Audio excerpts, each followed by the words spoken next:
Have you ever had a creative idea and you spend time thinking about it and coming up with a plan and you have it all figured out, but you just can't seem to actually put it into action?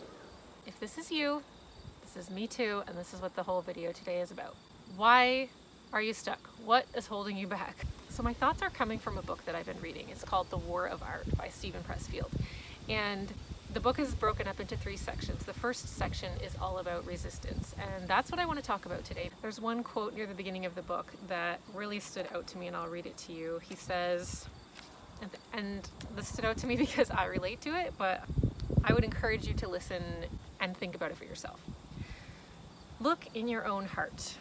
Unless I'm crazy, right now a still small voice is piping up, telling you, as it has 10,000 times, the calling that is yours and yours alone.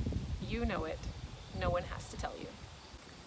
This quote at times would have driven me crazy because sometimes it's hard to know, like, what is your thing? And so when he says that you know your calling and no one has to tell you, sometimes it doesn't feel that way. Sometimes you kind of want to figure out, like, what am I supposed to do? And you can't narrow it down so easily. But I was thinking of it more in terms of, like, what is the next thing? And so for me, something that I am often thinking about is this YouTube channel and some of the things that I would like to do with it. And I do a lot of thinking and I stop at the thinking. I don't take action, and it's often because I'm second guessing what I'm doing or what I'm thinking about doing.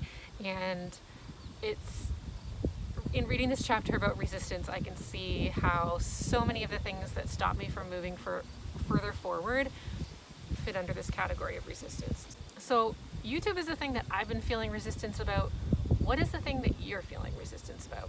I'm just going to share with you 4 types of resistance that really resonated with me from the book. If you want to read the book, he goes into more than just these 4, but I want to share these 4 with you, and maybe you can relate to them and catch yourself when you are falling into one of these categories. So the first one is fear, and again, I'm going to read a quote from the book. Like self-doubt, fear is an indicator. Fear tells us what we have to do. The more scared we are of a work or calling, the more sure we can be that we have to do it. Resistance is experienced as fear. The degree of fear equates to the strength of resistance.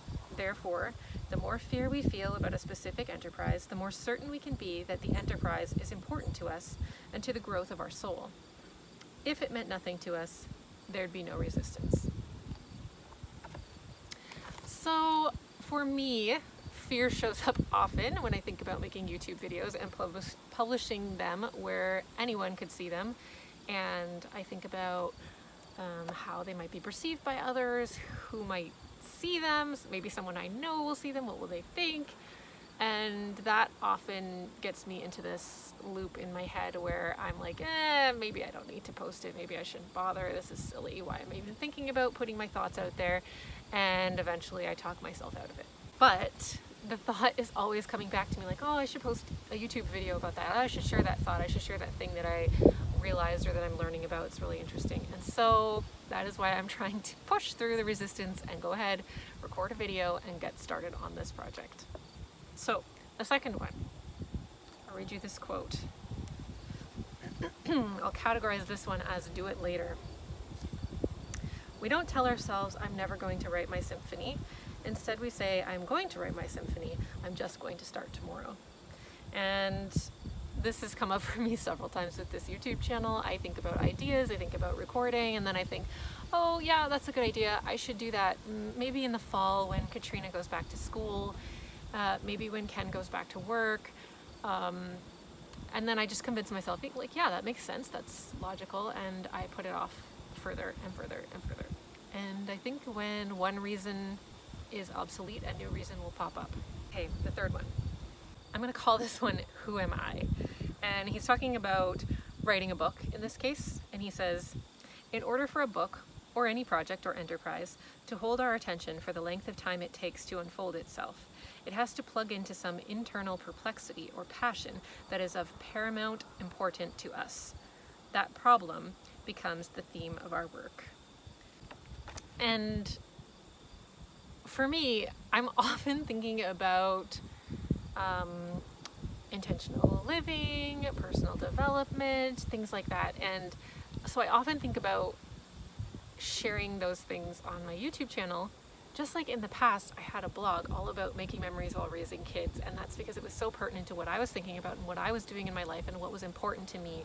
And as I'm trying to shift from content creation in the form of a blog about young kids, which I no longer have because mine are older teenagers now, so I'm shifting to what is on my mind and is of a focus in my life now, and a different format with YouTube.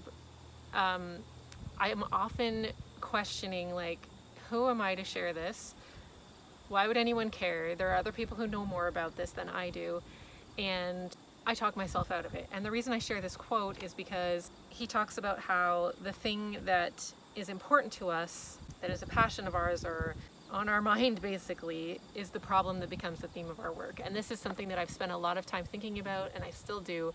And so it is the problem that I think it's like it wants to become my work, and I hold myself back from doing it because I think I'm not an expert, and so who am I to share about it? But at the same time, the people who I enjoy watching their YouTube channels, listening to their podcasts, consuming their content, sometimes they're experts, but often they're just people, normal people who are going through these things and thinking about the same things that I am.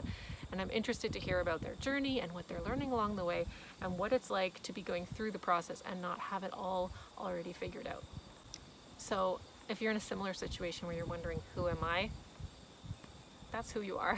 You're just a human going through something, learning stuff along the way, and people are interested in hearing about it. I'm telling you the same thing I'm telling myself. And then the final one, I'm going to call it misery. What finally convinced me to go ahead was simply that I was so unhappy not going ahead. As soon as I sat down and began, I was okay.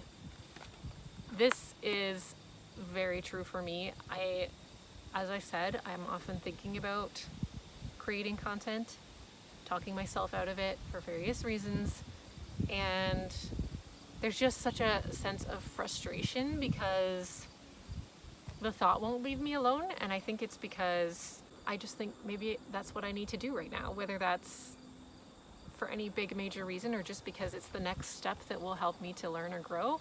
I don't know, but it's a thought that won't leave me alone, and I think maybe it's time I listen to it and stop letting resistance get in the way of it. And honestly, part of what is convincing me to go ahead with it is exactly what's in this quote. What finally convinced me to go ahead? Simply that I was so unhappy not going ahead.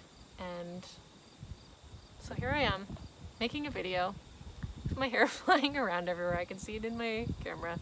And I'm starting, because of that misery of not starting, I'm starting despite fear. I'm starting despite the question of who am I and the many thoughts that talk me out of moving forward over and over. And one of the big ones for me is starting without having everything all figured out. I think I've often thought before I share something, I should have gone through the challenge, done the learning that's needed, applied it, and come out the other end completely finished with the challenge so that I can just tie it all up with a bow and say, here's what I learned and here's what I know for sure. But I'm still kind of in the process of it, and that has been a bit challenging for me to convince myself that it's worth sharing while I'm still in the midst of it.